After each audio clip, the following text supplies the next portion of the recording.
Շարունակելով ծրագիրը ներկայացնենք մեր հաջորդ հարցազրույցի թեման Քվանտ վարժարանը հանդես է եկել նախաձեռնությամբ բավականին հետաքրքիր տարբեր լեզուներով ներկայացել են ես ճանաչում ու դատապարտում եմ ցեղասպանությունը ինչպես նաև արտահայտությունը, ինչպես քիչ առաջ նաև նշեցինք, բոլորի միջոցառումներն էլ նվիրված են հայոց ցեղասպանության 100-ամյա տարելիցին եւ այս պայն եթե թույլ կտակ նաև ներկայացնեմ մեր հյուրերին Գոռ Ալեքսանյան, Քվանտ վարժարանի միջազգային բակալավրիատի ստեղծագործություն, ակտիվություն եւ ծառայության մատուցում ծրագրի պատասխանատու, ինչպես նաև տաղավարում մեր հյուրերն են Քվանտ վարժարանի միջազգային բակալավրիատի սաները Արման Ղազարյանը, Տիգրան Արզրոյանը եւ Լուսի Մանուկյանը, բարի առավոտ։ Բոլորը Քվանտ վարժարանի միջազգային բակալավրիատի սաներ են։ Բարի առավոտ եւս մեկ անգամ, ասացեք խնդրեմ, ինչով է կոնկրետ զբաղվում ձեր այս խմբակը, խմբավորումը, թե դուք համախմբվել եք այս նախաձեռնության շուրջ միայն։ Ով կպատասխանի։ Խնդրեմ։ Այո։ Ուրեմն շնորհակալություն նախ, որ հրավիրեցիք եւ հնարավորություն ձեռեցիք լուսաբանել մեր նախաձեռնությունը եւ ընդհանուր առմամբ միջազգային բակալավրիատը ինքը հենց միջազգային դպրոց է, որը հնարավորություն է տալիս ցանկացած միջոցառում, ցանկացած գաղափար դուրս բերել միջազգային գլոբալ մակարդակ։ Ինչով է զբաղվում մեր խումբը բաղկացած է 20 հոգից, այսինքն դասարանը 20 հոգանոց դասարան է եւ ներկայացած են մենք այստեղ 3 աշակերտներով։ Ստեղծել ենք այդ նախագաղափարը եւ փորձել ենք YouTube-ի միջոցով կամ նոր ինտերնետային կարգերի, նոր ինտերնետային ցանցերի օգնությամբ տարածել եւ մասնակցել այն գլոբալ process-ին, որը կոչվում է մենք ճանաչում ենք եւ մենք պահանջում ենք, մենք հիշում ենք եւ մենք պահանջում ենք։ Այսքանը եւ կուզենամ, քանի որ գաղափարի ստեղծում այո օգնությամբ ուսուցիչների օգնությամբ է եղել, բայց աշակերտները իրենք են ամբողջ process-ը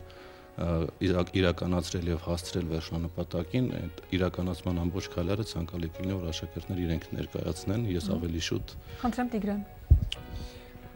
Ես կուզենայի ասել, որ մենք բոլորով շատ հրճվեցինք եւ ուրախացանք միայն այն բանի համար, որ մենք կարող ենք մատնանշել, այսպես ասած, այդ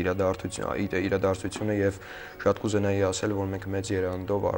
մեծ ջանքեր թափելով որոշեցինք անել այդ Case project-ը եւ մեր դասանի իհարկե իմ կարծիքով ամենալավերից մեկն է եւ մենք բոլորով իմանալով պատմությունը եւ մեր ժառանգած ամեն ինչը նաեւ ցավերը որոշեցինք անել այսպիսի մի ծրագիր, որը Ձեր կարծիքով այդ ծրագիրը որքանով կնպաստի նրան, որ աշխարհում ճանաչեն այս ցեղասպանությունը։ Ես շատ ուրախությամբ ուզում եմ նշել այն, որ մեր տեսահոլովակը YouTube-ում արդեն հավաքում է շատ մեծ դիտումներ, մեծ քանակի դիտումներ, համարյա 1500 հոգի, իմ կարծիքով կհավաքի նաև ավելին եւ մենք մեր գործը թեկուզ չնչին արեցինք եւ ես գոհ եմ մեր գործից։ Տիգրան, վստահ եմ, որ ձեր տեսահոլովակը շատերը տեսել են YouTube-ում եւ մյուս սոցցանցերում նույնպես, բայց կան մարդիկ, ովքեր չեն տեսել եւ համացանցից երբեմն լինում է հիմա այդպես, որ համացանցից մի փոքր կտրված են լինում։ Այդ պատճառով առաջարկում եմ հիմա դիտել եւս մեկ անգամ եւ հասկանալ, թե ինչ է նշանակում Case project. We remember, we demand. Nos lembramos, nos reivindicamos. Recordamos y exigimos. Vi husker, vi krever. Vi herinneren wir fordern. Թե բրամը ու դխوازն فراموش نمی‌کنیم و خواستاریم. Hatırlıyoruz, talep ediyoruz. ومن جدة ومن شيعة. نحن نتذكر ونطالب بحقوقنا. Ոթաչ թաշի օբույ դեիմաս, ոթաչ թաշի սայսուկուշիմաս. Vi husker, vi krever. Мы помним, мы требуем. Nous nous souvenons, nous exigeons. Անուզողրին վեդորշին։ Սեչամո սախտևամո։ Ուլինիեն գյոգնդա, ուլինիեն յոգա ունდა։ Համ յատ հայ, համ ման կարտայի են։ Հիշում ենք եւ պահանջում։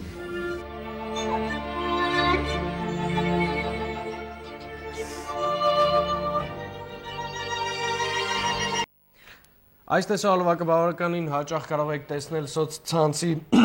ձեր նորությունների պատի վրա, քանի որ այն մեծ արագությամբ բավականին հանրաճանաչ է դառնում եւ հեղինակները տաղավարում են այս բանին։ Եվ խնդրեի, որ նաեւ Լուսին ներկայացնի, թե որ սկզբունքով էին ընտրվում լեզուները, թե որ երկրի լեզուով խոսեն։ Ուզում եմ ասել, որ լեզուները պատահական չեն ընտրված, լեզուները ընտրել ենք իրենց խոսող մարդկանց քանակով, այսինքն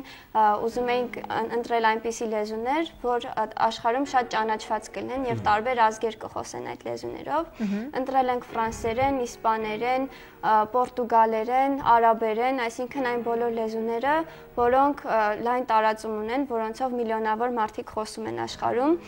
Թարգմանությունները իրականացրել ենք աշխարհում մեծ ծանոթ այլ աշակերտների, այլ հենց native speaker-ների, ովքեր իրենց առաջին լեզուն է իրենց շնորհիվ։ Ունեինք դասանում նաև արտասահմանցի աշակերտ, Մալազիայից ունեինք ուսանող, ում եւս տեսանք տեսահոլովակի մեջ։ Իսկ ինչու եք ասում ունեինք։ Հիմա չկա, վերադարձել է Մալազիա։ Ցավոք սրտի, այո, քանի որ իր հայրը գործուղման պատճառով մեկնեց այլ երկիր եւ այժմ նա դուրս է եկել մեր դասարանից։ Մենք շատ ցավում ենք, բայց նա եւս շատ մեծ եռանդով ուրախությամբ մասնակցեց այս ծրագրին ու ուզում էր իր երկրում եւս մարդիկ խոսեին հայոց ցեղասպանության մասին։ Արման, ձեր դասարանի խմբավորման մյուս քայլը կամ մյուս ակցիան որը կարող է լինել։ Մենք տարբեր ծրագրեր ենք նախատեսում նաև իրականացնել բացի այս տեսահոլովակի ստեղծումից։ Նախատեսում ենք մի քանի ծրագրեր կան, որ հայոց լեզվի ու գրականության ամբիոններն են կազմակերպում, դրանց կարող ենք մասնակցել։ Նաև մասնակցելու ենք ջահերով երթին, նախատեսում ենք մասնակցել դրան։ Ու նաև ցեղասպանության թանգարան ենք նախատեսում այցելել, քանի որ շատերը դեռևս չեն այցելել այդտեղ, ու ցեղասպանության թանգարան այցելելով կարող ենք ավելի լավ ծանոթանալ հայոց ցեղասպանության հետ։ Պարոն Ալեքսանյան, դպրոցում որքանով է դասավանդվում կամ քննարկվում եւ ներկայացվում մեր հայոց ցեղասպանության թեման եւ արդյոք դա արվում է միայն երբ մոտենում է տարելիցը, թե դա արվում է առասարակ տարվա ընթացքում։ Շնորհակալություն հարցի համար։ Իհարկե դա արվում է պարբերաբար, միայն այս ժամանակահատվածը ավելի ինտենսիվ բնույթ է գրում, որովհետև բոլորի ուշադրությունն է շրջվերվում հենց ապրիլի 24-ին եւ ապրիլ ամսվան, իսկ ընդհանուր առմամբ պարբերաբար կատարվում է դա տարբեր դասապրոցեսների ընթացքում, որոշակի սեմինարներ են կազմակերպվում։ Հենց այսօր մեր դասարանի երեխաներից մի քանիսը ունեն պրեզենտացիաներ ցեղասպանության մասին անգլերեն լեզվով, քանի որ միջազգային դպրոց են եւ այդ ձևով են արդեն նաեւ փորձում տարածել, պլյուս դրան կազմակերպում ենք միջոցառումներ պարբերաբար եւ դպրոցում ունենք նաեւ ցուցահանդեսներ, հենց հիմա ցուցահանդեսի եւ որ մեր երեխաներն են մասնակցել տարբեր նկարների կամ տարբեր միջոցառումների տեսքով, այսինքն միայն այս ժամանակ ինտենսիվանում է, բայց ընթացքում նաեւ ամբողջ ողջ տարվա ընթացքում։ Քանի նաեւ դուք պատմեք ձեր ակտիվությունը որքանով է ավելի շատացել, քանի որ մոտենում է ապրիլի 24-ը։ Իմ կարծիքով մենք մեր ակտիվության ինչ-որ մասը արդեն ցուցաբերել ենք եւ իհարկե կշարունակենք եւ չենք դադարի ասել մենք հիշում ենք եւ մենք պահանջում ինչքան էլ որ պետք լինի եւ ուզում եմ ասել որ այդ ամեն ինչը մենք արեցինք հենց այն նպատակի համար որ ուզում ենք որ ամբողջ աշխարհը սա տեսներ եւ իմ կարծիքով մենք հասնենք այդ նպատակին։ Նաև կուզենայի ասել, որ միայն հիշելն ու պահանջելը այդքան էլ բավական չէ, մենք պետք է ցույց տանք, որ մենք ապրում ենք, մենք կանք ու մենք հզոր ենք հայերով ու գիտելիքի շնորհիվ կարող ենք շատ ավելի բաների հասնել, քան հիմա ունենք։ Ես կուզենայի անդրադառնանք նաև արված աշխատանքի տարածման գործընթացին, հա, միայն նկարել եւ տեղական հարթակներում տեղադրելը դա գուցե եւ արդյունավետ չլինի, քանի որ օտարալեզու արտահայտություններ են հնչում եւ պետք է որ հենց այդ երկրներում տարածվեն։ Ինչպես նշեցիք, թարգմանությունները կատարվել են լեզվի կրողների օգնությամբ ձեր ընկերների։ Արդյոք կապը իրենց հետ այնքան ուժեղ է եւ ամուր է, որ դուք կարողանում եք իրենց հանձնարարություններ տալ, խնդրել կամ ասել, որ դուրս գան քաղաք, ինչ որ ֆլայերներ կամ որևէ այլ տեխնոլոգիաներ օգտագործեն։ Իհարկե, ես ուզում եմ նշել, որ եղել եմ փոխանակման ծրագրի աշակերտ եւ անցած տարի Ամերիկայի Միացյալ Նահանգներում եմ սովորել։ Այդ ընթացքում հասցրել եմ ծանոթանալ տարբեր երկրներից Միացյալ Նահանգներ եկած աշակերտների հետ։ Իրենց հետ կապը պահպանվում է մինչև այժմ։ Մենք շատ մոտ ընկերներ ենք դարձել եւ այժմ մեծ եւ հիմա կարողանում եմ իրենց դիմել նման հարցերով, որ իրենք եւս տարածեն տեսահոլովակը իրենց երկրներում եւս իրենց ընկերների, նաեւ մեծահասակների իրենց դպրոցներում տարածվի տեսահոլովակը եւ բոլորը ականջալուր լինեն մեր նախաձեռնությանը։ Այդ ընթացքում երբ սովորում եք Միացյալ Նահանգներում, ինչ կարծիք ձեր համար կազմեցին, որքանով են օտարերկրացիները տեղյակ Հայաստանի մասին, ինչպես նաեւ մեր հայոց ցավի մասին։ Իրականում այն նահանգը, որ այցելել էի, Վիսկոնսինը,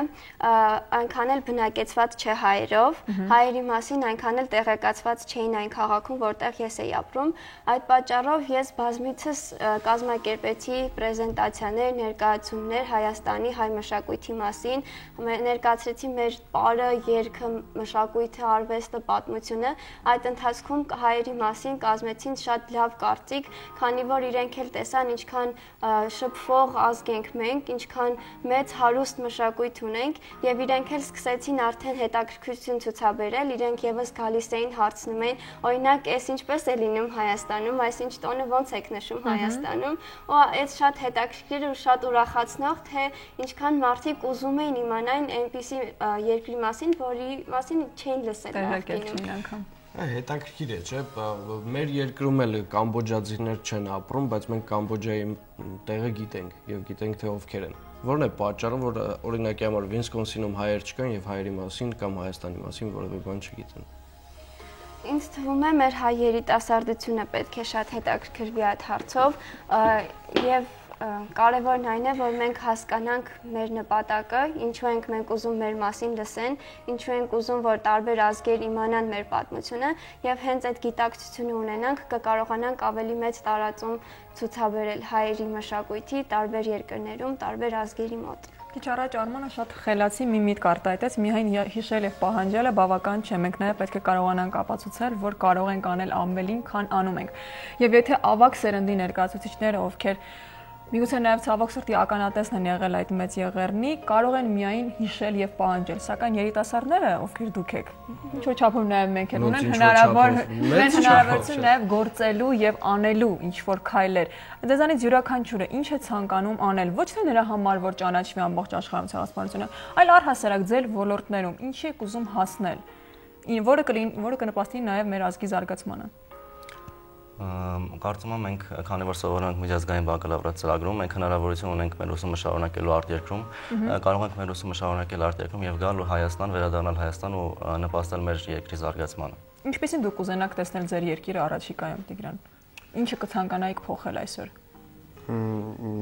Անկեղծ ասած, ես իմ երկիրը շատ եմ սիրում եւ կուզենայի փոխել Իրանում Ինձ շատ կներեք, ես չէի ուզենա այսպիսի պատասխանատվություն վերցնել իմ վրա եւ ինչ որ բան փոխել։ Դուք ձեր շրջապատում միգուցե փոխել։ Իմ շրջապատը, եթե ասեմ, իմ շրջապատում այդպիսի հիասքանչ մարդիկ են, ինչպես Լուսին, Արմանը, պարոն Ալեքսանյանը եւ ես չէի ուզենա փոխել ոչինչ իմ շրջապատում, անկեղծ ասած։ Այսինքն այն ամենը, ինչ որ կա Հայաստանում իմ կարծիքով մի քիչ դրվում է անարդարության հարցը, որը կարելի է մի քիչ շտկել, իսկ մնացած բոլորը հիասքանչ է իմ կարծիքով։ Երևի թե այդ անարդարությունը, բայց յուրաքանչյուր երկրում է կա, պարոն Ալեքսանյան, համաձայն եք թե միայն մեզ մոտ է այդքան ակնառու։ Ես այդ հարցը պատասխանեի հետեւյալ մեջբերումով, եղիր այն փոփոխությունը, որ ուզում ես տեսնել աշխարհում, եւ հենց պիտի մեզնից սկսենք այդ փոփոխությունը։ Տիգրան հարցը ուղղված դա է, սակայն նկատի ունեցավ իր շրջապատող մարդկանց։ Այո, անարդարությունը ամենուր է կա, մենք չենք կարող դրա վերջնականորեն վերացնել, ուղղակի կարող ենք նվազեցնել, իսկ անարդարությունը նաեւ մյուս կողմից պիտի մյուս տեսանկյունից նայենք, այսինքն անարդարությունը մեզ ստիպում է, որպեսզի մենք մղենք մեզ դրական քայլերի։ Ամեն դեպքում պիտի անարդարությունը վերացնել ընդհանրապես եւ սկսենք փոփոխությունը մեզնից։ Մյուս հարցին փոքրիկ կուզենայի անդրադառնալ, մեր ցեղասպանությունը ինքը լոկալ հիմնախնդիր է, որ Հայաստանում գոյություն ունի, բայց արդեն նա դառնում է գլոբալ բնույթի եւ սա ոչ միայն հայոց ցավն է, այլ ամբողջ աշխարհի, որովհետեւ նախորդ եթե ինքը դատապարտվեր, նման հիմնախնդիրներ հետագայում միլիոնավոր մարդիկ ցեղասպանության պատճառով չէին մահանա, այսինքն ցեղասպանությունը Հայաստանի ինքը դառնում է գլոբալ բնույթի եւ մենք հիշում ենք եւ մենք պահանջում ենք արդեն ոչ միայն Հայաստանի, այլ ամբողջ աշխարհի մենք հիշում ենք մեր պահանջումները։ Դա պետք է հենց սկզբից այդպես լիներ, լոկալ վերաբերմունք ցույց տալ այս հարցին, կարծում եմ չպետք է